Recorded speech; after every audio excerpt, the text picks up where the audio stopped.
to you, Paul Sharpe, contestant number 5.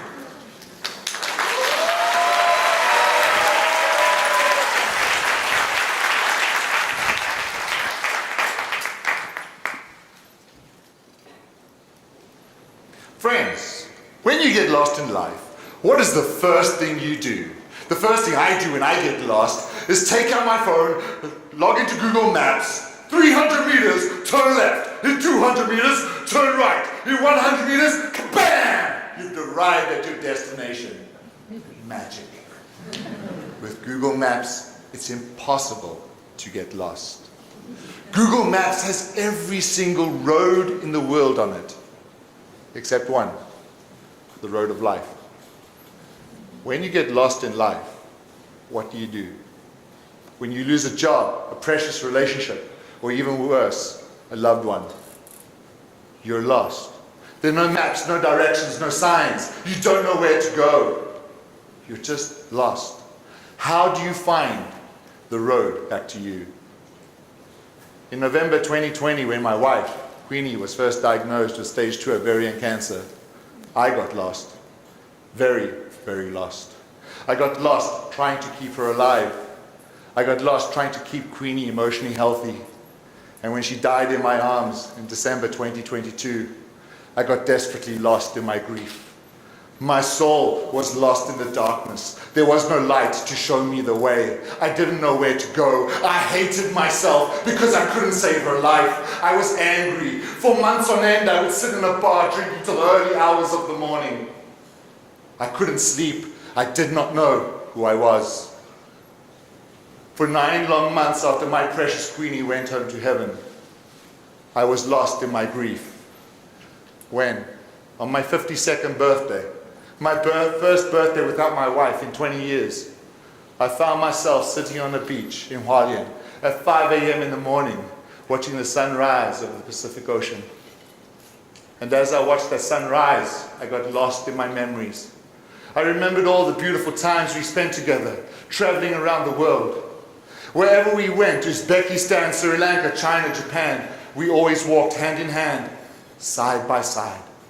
We were never afraid of getting lost on the road. Oh no.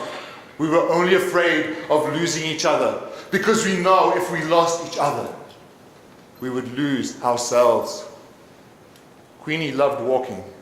When the cancer first came, she could still walk. But then it was one walking stick, then a second, then a walker, then a wheelchair. At the end of her life, she couldn't even sit up in bed by herself. And when I took her from our home for the very last time, I had to carry her down the stairs. Lost in my memories on that beach, I decided to honor my wife who loved walking. I would spend the day walking. With her memories in my heart and her hand in my heart, I would walk. But little did I know that I would be taking the first steps on the road back to me. I immediately stood up off that beach and I headed west along the southern banks of the Liu River, crossing a mountain into the Taroko Gorge. I walked to the end of the Shakadang Trail and back again. I next headed east along the northern banks of the same Liu River, crossing the Rainbow Bridge into the old streets of Xinchang, back to the Pacific Ocean, where it started 12 hours earlier and 32 kilometers before. And what did I do? Instead of enjoying the beautiful, magnificent scenery of Taiwan, I got lost in giving thanks and celebration. I gave thanks to God for Queenie's beautiful life, because Queenie was beautiful inside and out. A beautiful, gentle soul who did not deserve such a painful and cruel death. She was an amazing woman, beautiful, an accomplished musician, a world traveler, an amazing wife, daughter, sister, friend. And in my heart, I celebrated her life.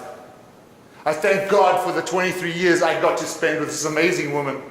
I definitely married up.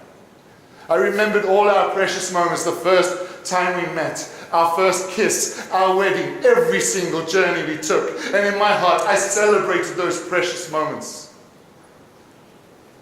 I thank God for my friends and my family, many of you sitting here, who walked side by side with Queenie and me on her final journey here on earth.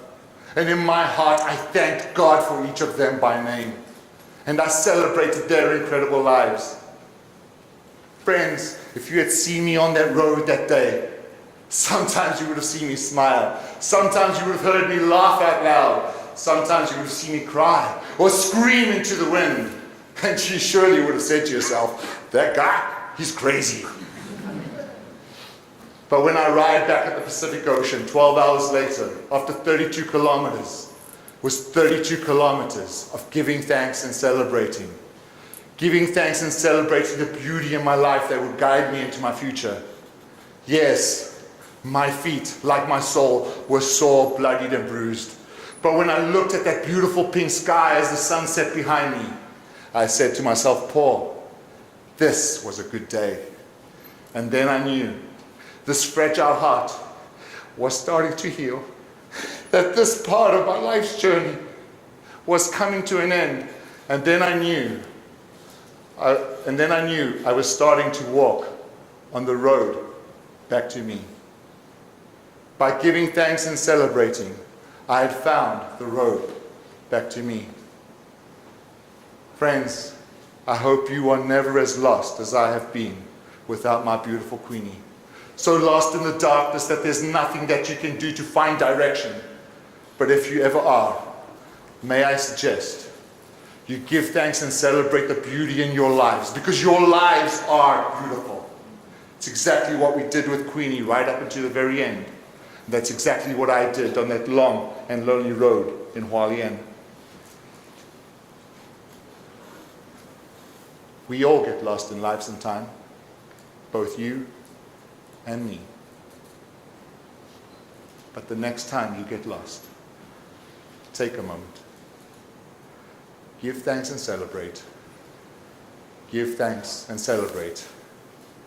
Give thanks and celebrate. And you will surely find the road back to you. Contest Master.